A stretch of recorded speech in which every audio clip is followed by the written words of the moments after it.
For nearly a decade, a strange and mysterious lump near his garden shed had been a quiet puzzle for 75-year-old retired farmer Harold Wilson. When he first moved into his suburban home, it was just a small, barely noticeable mound of earth. But over the years, with a slow, almost imperceptible force, it grew larger, pushing its way up through the manicured lawn. One day, Harold had finally had enough. He decided to dig it up and solve the mystery of his growing backyard. What he found just a few feet beneath the surface was not a rock or a tree root, but a metal box from a different era, a dangerous time capsule from the Second World War that would make him call 911 in a state of pure panic. To understand the central mystery of our story, the growing lump, we must first explore one of nature's most powerful and patient geological forces, a phenomenon known as frost heaving. In regions with cold winters, the ground is subject to a constant annual cycle of freezing and thawing. When the water present in the soil freezes, it expands with incredible force by about 9%. This expansion can push soil, pavement, and even building foundations upwards. But the real magic happens when it interacts with a buried object, like a rock, or, in our story, a metal box. During a deep freeze, ice crystals begin to form beneath the object.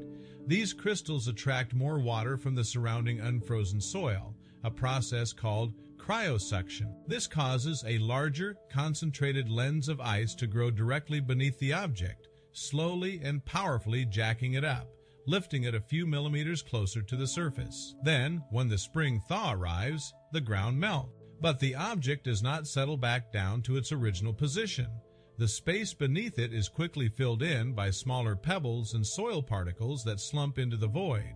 The object is now resting on a new, slightly higher foundation. This cycle repeats, year after year, winter after winter.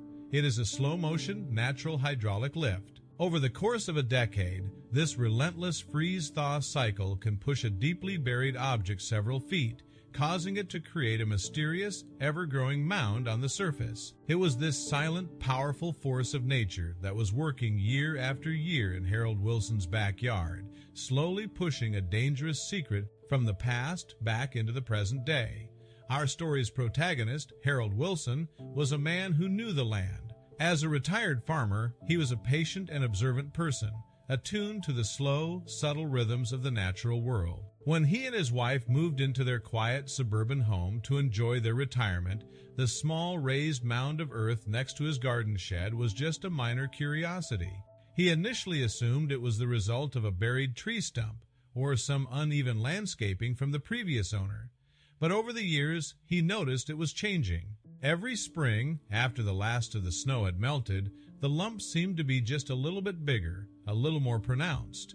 His wife joked that he was growing a pet rock, but Harold, with his farmer's intuition, knew that the earth doesn't just grow on its own, something was pushing from below. After nearly a decade of watching and wondering, his curiosity finally got the better of him. On a crisp autumn morning, he decided it was time to solve the puzzle. He armed himself with a sturdy shovel and began to dig into the mysterious mound. The first few feet were just topsoil and clay, the same as the rest of his garden. He began to think that maybe it was just a strange geological feature after all. Then his shovel struck something hard with a loud metallic clang that vibrated up the wooden handle and into his arms. It was not the dull thud of a rock. It was the unmistakable sound of steel hitting steel. Excited now, he began to dig with a renewed sense of purpose. He cleared away more dirt, and the outline of a dark, rectangular object began to emerge. It was some kind of metal box, rusted and heavy. It looked like a military-style ammunition box from a bygone era. He managed to dig all the way around it and, with a great deal of effort, heaved the heavy container out of the hole and onto the lawn. He stood back, catching his breath, and looked at his discovery. It was an old olive-drab footlocker, the kind he had seen in old war movies. He assumed it was just an empty piece of junk that the previous homeowner had buried to get rid of. But as he tried to lift it again, he realized it was far too heavy to be empty. There was something inside. The box was secured with two heavy rusted latches. Harold retrieved a crowbar from his shed and began to work on them. The old metal groaned in protest, but with a final sharp crack, the first latch broke free. He repeated the process on the second. It too snapped.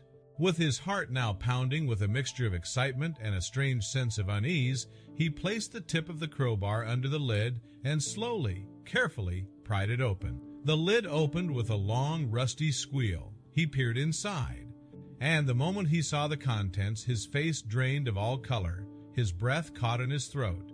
This was not a box of old tools or forgotten keepsakes. Nestled in a bed of rotted, decaying cloth, he saw the distinct, menacing shapes of old ammunition rounds, rifle cartridges, and the unmistakable, pineapple-like, serrated form of several World War II-era hand grenades. Harold stumbled backward, his mind reeling. The quiet, decade-long mystery of the growing lump in his backyard had just become a life-or-death situation. Harold Wilson stumbled backward, his hand fumbling in his pocket for his cell phone. He dialed 911, his voice a shaky, breathless whisper as he tried to explain the unbelievable and dangerous situation to the dispatcher. The response was immediate and serious. Within minutes, his quiet suburban street was filled with the flashing lights of police cars. The officers established a perimeter, evacuating Harold and his wife from their home and securing the area. They were not equipped to handle a threat like this. A call was made to a nearby military base, and soon a specialized explosive ordnance disposal, or EOD, team was on its way. What had started as a simple gardening project had now turned into a full-blown bomb squad operation. As the EOD team, dressed in heavy blast suits, carefully examined the contents of the rusted metal box, the story shifts from a personal discovery to a historical one. To understand why a man would bury live grenades in his own backyard, we must travel back to the end of the Second World War in 1945. Millions of young American soldiers, known as GIs, were returning home after years of brutal conflict in Europe and the Pacific. They were greeted with parades and celebrations, hailed as the heroes of the greatest generation. But beneath the surface of this joyous homecoming, many of these young men were carrying deep, invisible wounds. They had witnessed the unimaginable horrors of industrial warfare, and they were returning to a quiet, civilian world that could not possibly comprehend their experiences. In that era, the concept of post-traumatic stress disorder was not understood. These men were expected to simply put the war behind them, to get a job, start a family, and seamlessly reintegrate into society. Many did, but they often did so by building a wall of silence around their wartime experiences. One of the common and often dangerous ways that soldiers held onto a piece of their past was by bringing home souvenirs. They brought back enemy flags, helmets, and bayonets. But they also brought back weapons. It was a widespread practice for GIs to smuggle home pistols, rifles, and even deactivated grenades as mementos of their service, a tangible link to the most intense and life-altering period of their lives. Back in the present, the bomb squad had safely removed the dangerously deteriorated explosives from Harold's backyard. The police investigation now focused on a single question: who had buried them? They began to research the history of the house. They discovered that the first owner, the man who had built the house in the late 1940s, was a decorated veteran of the Second World War. He had served in the Pacific Theater and had returned home in 1945 to start a new life. He had passed away peacefully in the 1980s, and his family had sold the house years later. The police managed to track down the veteran's now elderly children and interviewed them. They told the investigators that their father was a kind and loving man, but he was also intensely private. He had a box of medals in his desk and a single framed photograph of his unit, but he never ever spoke about what he had seen or done in the war. It was a closed and locked door in his life. They had no idea that he had brought back, let alone buried, any weapons in the backyard. The final piece of the puzzle clicked into place. The investigators concluded that the veteran, upon returning from the horrors of war and starting a new peaceful life with a wife and children, had made a profound and secret decision. He needed to bury his past, literally.